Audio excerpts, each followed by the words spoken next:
Hi everybody, welcome to Inside Golf. Today we're at St. David's Golf Club in Wayne. St. David's has been around since 1897.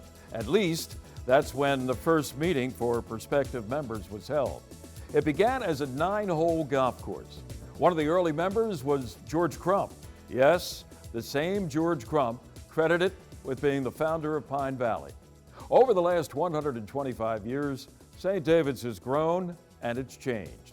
The famed architect Donald Ross had a lot to do with the latter, the changes. A.W. Tillinghast even made a suggestion.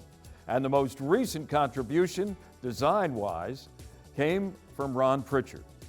Coming up, a look at the history of St. David's. And who better to guide us but Pete Trenham. Pete, the longtime head pro here at St. David's and the official historian of the Philadelphia section of the PGA. St. David's Golf Club, 125 years old and getting better. And it's next here on Inside Golf. The 26th season of Inside Golf is presented by Destination Montco Golf. Your next golf getaway is in Montgomery County, Pennsylvania. Visit montcogolf.com. By the First Tee Greater Philadelphia. The First Tee not only helps young men and women become better golfers, but most important, better people. Get involved. Visit firstteephiladelphia.org. By the Philadelphia Association of Golf Course Superintendents, a community of professionals enhancing the game of golf since 1925. Make sure you thank your golf course superintendent today.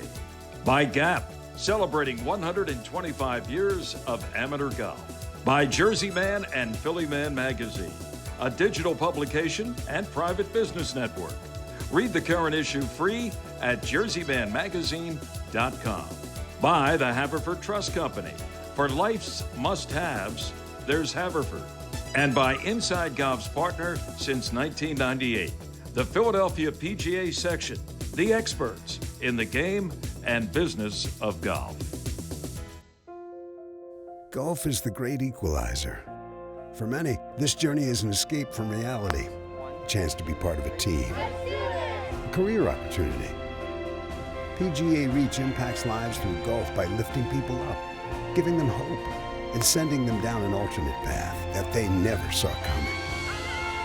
With PGA Reach Philadelphia, as in life and in golf, the most important shot you take is the next one.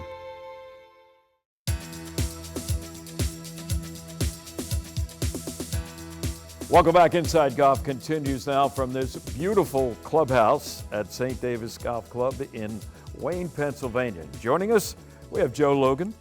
Joe, of course, no stranger to Inside Golf. We see him just about every week on our Teed Off segment and panel. Joe, it's good to see you. I'll explain why you're here in just a moment. All right. And Pete Trenham. Pete Trenham, for almost 30 years, was the head golf professional here at St. David's. And he reminded me, or shall I say told me, that shortly he will have been the pro emeritus longer than he was the head pro. But Pete, you just keep ticking like a well-oiled clock, and we're glad to have you. He is really the official historian, not just of St. David's, but of golf in the Philadelphia area, and it's always a pleasure. And the reason we're here is to talk history, because Pete, you did most of the research for a book, and I have it right here, on St. David's Golf Club, 125th anniversary of St. David's. And Joe Logan, you put it all to script. So let's talk about, with you, Pete, where did it all begin at St. David's? The way it got to be was they built a golf course in Devon at the Devon Inn, and some of the men and women from Wayne and St. David's started playing golf up there, and maybe they got tired of paying a daily fee or something. They decided to start their own course. So 1893 is when they built a course in Devon, and so 1896 they started thinking about having their own course, and they put up a sign-up sheets in the Wayne Opera House and for from opera to the golf course. Well, that was the place where probably the wealthier people hung out. And when you say wealthy, I think I read, was it a $5 that was the initiation? $5. $5. Right. Now, this is You had to 1896 or sign something the like sheet that? and say you'd be willing to put up $5 a year to have a golf course. Okay. All right, so they were looking for like 80 people, and they got 123 signed up, so they had They decided- probably scratched their heads and said, we should have asked for $10. That's right, probably should have, right. Anyway, so there was a man owned some property near here, Mr. Fenimore, and he allowed him to build a golf course on his 9-hole course on his property without charging him any rent, so that's where they started. 2 years later, Mr. Fenimore decided he wanted to sell off some ground, and so they had to look for a new place. So they rented ground from 2 ladies over in St. David's that owned property on both sides of Lancaster Pike. And one owned the land on the south side and one owned the land on the north side, and they leased enough ground for 18 holes. So they were there, the club was there from 1899 until in the mid-20s, the roaring 20s, money was flowing and they didn't own the ground and the rent kept going up, and They needed their own place. they decided that now's the time, and so they were able to buy this ground here where we're sitting today, and from the Drexel Paul family, and so they hired Donald Ross, and sort of the rest is history. The rest is history. Now, Joe, you, as I mentioned, you were the guy that St. David's used to come up and compile all this stuff that Pete researched, and the photographs, and it's some project. Yes, it was. But in terms of, before we get talking about the actual book and what went into that, I mean, for you to just sit down and realize, wow, another historical golf course, an iconic golf club. What were your first impressions of the history of St. David's? Well, I certainly knew of the course. As Pete said, this is the third incarnation of St. David's, and I certainly was aware of it. I knew it was among the elite clubs in Philadelphia, but I didn't know that much about it. But I knew Pete, and when they hired me to do this, Pete and I would sit down for hours at a time, more often than not at his house, up in his office, and he has filing cabinets full of research, and I would just sort of sit and listen. And Pete's forgotten more about this club, and of course, than I could ever know, and he told me much of it, and put it in the book. How about in terms of some memorable members here at St. David's, or not particularly maybe on this particular site, but going back to the original 9-hole golf course? I know you mentioned to me George Crump. George Crump. George Crump, who is better known probably for developing Pine Valley than he is being a member here at St. David's. How did George Crump get involved here? We're not sure how he got here. His family was in the business of, they owned a hotel in Philadelphia called the Colonnades Hotel, and some of his family members were managing the Devon Inn at one time. Okay. And so maybe he got here because of that. He was the club champion here in 1903, 4, and 5. And in 1913, he took the pro from here and went to Pine Valley, and the pro from here knew how to grow grass and stuff like that, and drainage and that sort of stuff. And so he took him over there, and they just lived out there, and the Crump lived in a tent, and the pro lived in a log cabin, and they built Pine Valley. How about Joe, a former head of the USGA, was also, Mr. Perrin, I think his name was also a member here at St. David's. As were a lot of important people. The club then, as much now, the members were industrialists and things like that. I can't tell you how many times I'd look up someone's ID and it would be president or vice president of a railroad, back when railroads were everything. Everything. Yeah. And auto manufacturers, when America was heavy industry. Well, there's a lot of history here, 125 years of history at St. David's.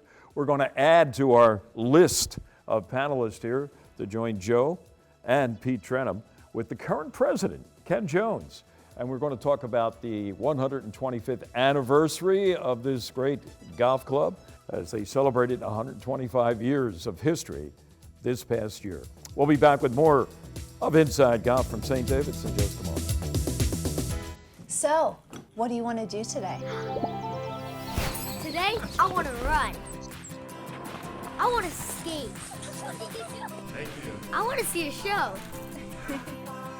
I want to play. I want to eat, like a lot. I want to sleep in a hotel. Can we do all that? We can do all that and more.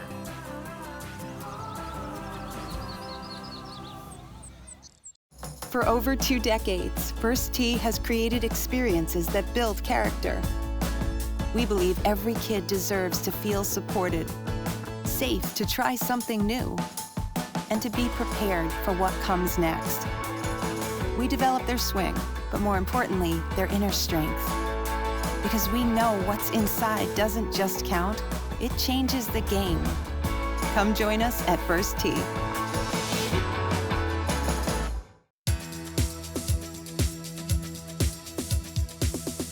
Welcome back. Inside Golf continues. Now we're at St. David's in Wayne, Pennsylvania. 125 years the club has been around.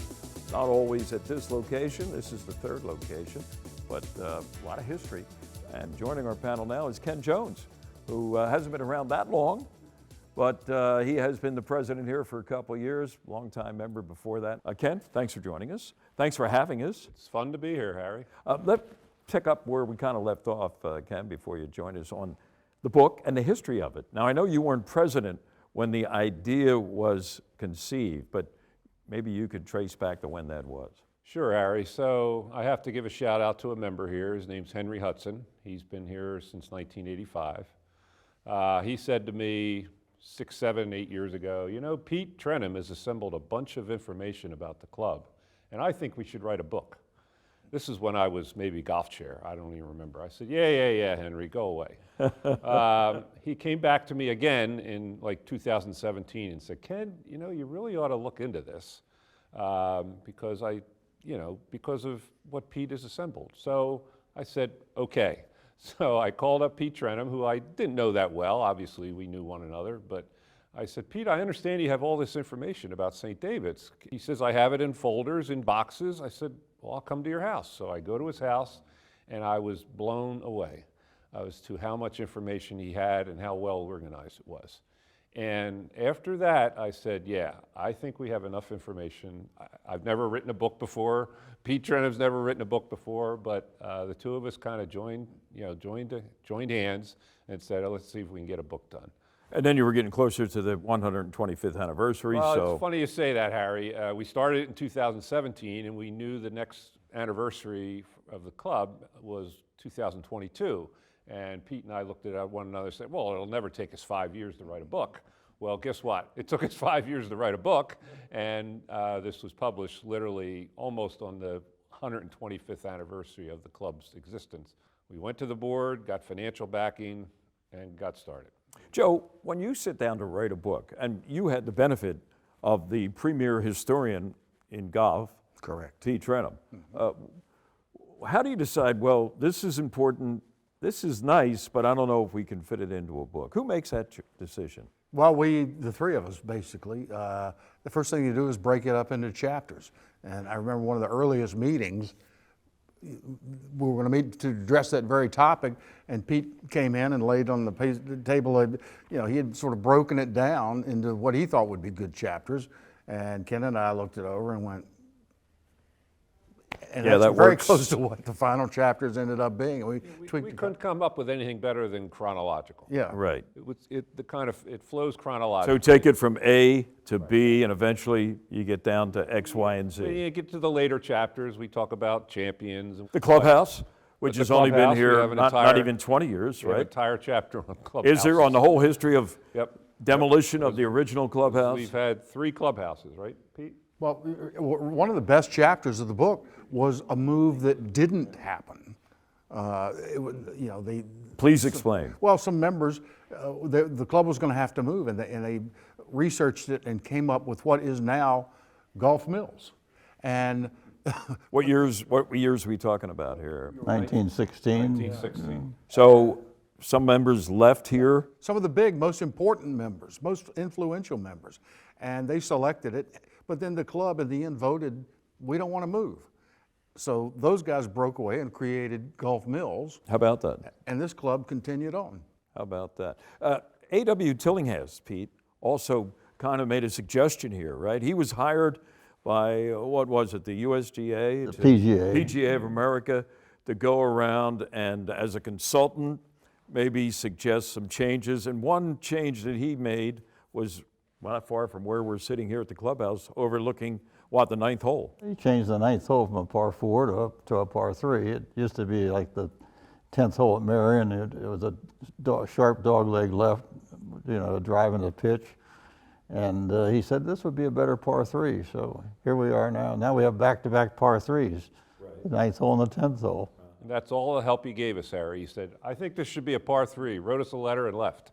Okay. Of course, you weren't around to read it. But, and then you went through some changes more recently than that with Ron Pritchard, trying to get back to the original Donald Ross concept of what St. David should be, right? And that was, what, 2005 or something like that? A bunch of members got together and said, we should bring this, and lots of clubs were doing it. We may have been on the forefront of it, that we need to restore, not renovate, restore your golf course to what Donald Ross and the classic architects intended. So Pritchard, Ron Pritchard lived locally. He had just gotten done changing Aronimink,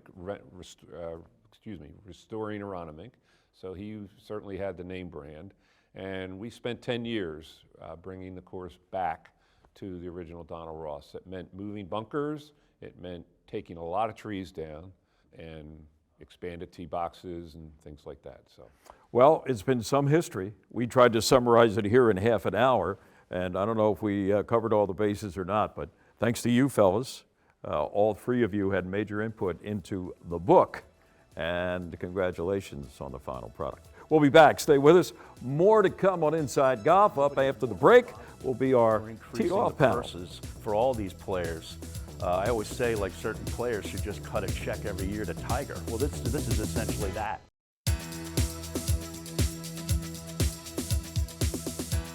Welcome back. Inside Golf continues with our teed-off panel. It's that time of the year, so we got the Christmas tree in the background here at Lulu Country Club. We always love coming to Lulu, whether it's Christmas or spring, heat of the summer, whatever. For more information on Lulu Country Club, go to their website, lulucc.com. All right, joining us, he is now on the brink of being a third year as president of the Golf Association of Philadelphia. His name is Oscar Mestre. You've seen him before. We are so glad that you are going to be back for a third year in your term as president. Congratulations. Thank you, Harry. Great to be here. Courtney Curcio is from the Philadelphia section of the PGA of America, where she is director of foundations. Not making your debut appearance, so it's good to see you again. Good to see you too, Harry. And Harry Mays, Sports Talk, Swing It and Ding It fame with our buddy Moose. Good to see you, Harry. Good to be here, Harry. Oscar Pip, the Players Impact Performance thing, the PGA Tour came up with this past year was the second year. How about Tiger Woods winning for 2 years in a row? What an upset, huh? Tiger, he played in, let's see, in the last year, I think he played in, 4 events, didn't finish one of them, and picked up a check for $15 million in PIP money. That's PIP. And the year before, he got $10 million. Not bad, huh? Yeah. Not a bad job if you can get it. I get it. He moves, as you said, he's not the needle, He is the needle. He doesn't move the needle, he is the needle. Right, So hard to argue with the fact that he brings eyeballs onto that tour. But I guess my thing is, Courtney, Tiger Woods could win this ad infinitum. He doesn't have to pick up a club. He doesn't have to even go to a golf course. He could be the guy when it comes to player impact for life. Right? Yeah. That's a lot of money. And it's, to me, it's the tour's way of throwing some money at guys who they think are good for them and therefore keeping them under the tent a little bit. Absolutely. Yeah. I mean, but really, how long do you think he'll be the number one when it comes to writing those checks? I think until he's not able to play anymore. I think that he's a huge influence, but I think he's going to eventually pass the baton and let somebody else kind of take, like Rory, for instance. I think that eventually when he stops playing, I don't think that he'll ever be irrelevant, but I think that other people will be able to make an impact, not as large as him eventually, but I think eventually down the line, someone else will take the reins. Do you think, and I'll ask you this question right now, You think the LPGA Tour would ever have a PIP program? And if they do, who are some nominees to come away with a big #1 finish? I think Lexi has been huge there, but I think they should. I think that girls are looking up to LPGA just as boys are looking up to the PGA, and having that opportunity for women to be able to cash a bigger check is always nice. And yeah, I don't know if it'll be 15 million. It definitely won't be 15 million, No. but anything I think Anything to would show, help. support. Going in the right direction. All right, Harry, you agree that Tiger could probably win that for the next 20 years? Yeah, and he probably should. I mean, you can call it whatever you want, it PIP or just Tiger's annuity, because nobody is more responsible for increasing the purses for all these players. I always say, like, certain players should just cut a check every year to Tiger. Well, this is essentially that, coming from the tour. And what's the cutoff for the Open Championship? 60, 65? Maybe he gets one until he's 65 years old. So that's roughly almost 20 years Yeah. from he'd be collecting some big money. Right. Not that he needs it. I mean, No. but you know, you never have enough, somebody once told me, Oscar. I think it was a wealth management guy. How about going backwards? You know, who would have been some past winners of PIP if they had it? We all know Arnold Palmer would probably have. Absolutely. Freddie Couples. Been there. Freddie, you think he Oh, wouldn't yeah. he wouldn't have won it multiple times though, would he? He's one of the most popular players in the late 80s, early 90s. Really? You If like you wanted that? to be cool and play, and you thought golf was cool, you looked at Freddie Couples. Yeah, yeah, and I think that from a different angle, somebody like John Daly, Yeah. he brought a lot of eyeballs. Still does. And he brought a lot of beer drinkers to golf courses. And diet soda guys. So I don't know he- what's really in the can. Yeah. So he had an effect on the game, and people like that would have gotten some payouts. Yeah, but that's an interesting topic. Who would have been, say, 10 winners of PIP if they had it back? Nicholas, obviously. Yes. Yeah. How about a guy like, and you know, his personality has changed because he got into the media and he had to be funny and nice to everyone. How about Nick Faldo? Do you think Nick Faldo, because he was #1 for years, as was Greg Norman, do you think a guy like Nick Faldo would have ever won the PIP award? He was kind of boring. Yeah. Yeah, I don't know if social media would like him. He wasn't well thought of, I thought, until, I mean, from a personality standpoint, from a audience standpoint. So he had to be nice.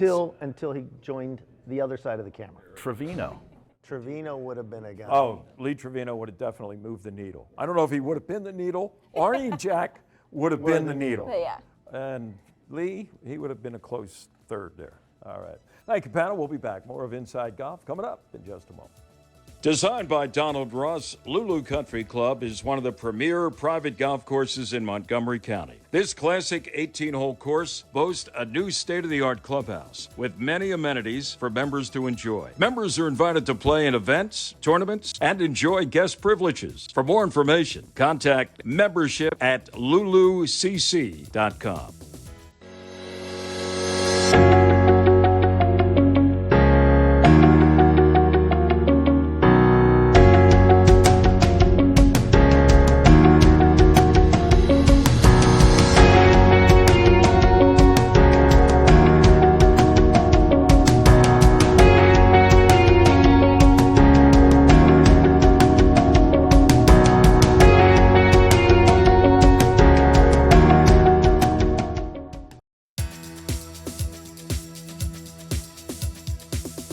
Welcome back as we wrap things up on talking about St. David's Golf Club in Wayne, 125th anniversary. They have the book that goes with it. Joe Logan wrote it. The research was done by Pete Trenham, who is a lifetime member now after being a head pro for almost 30 years. Ken Jones, the president in this 125th anniversary year. Rob DeVitas Correct. was a big part of this book. His role was? Designer.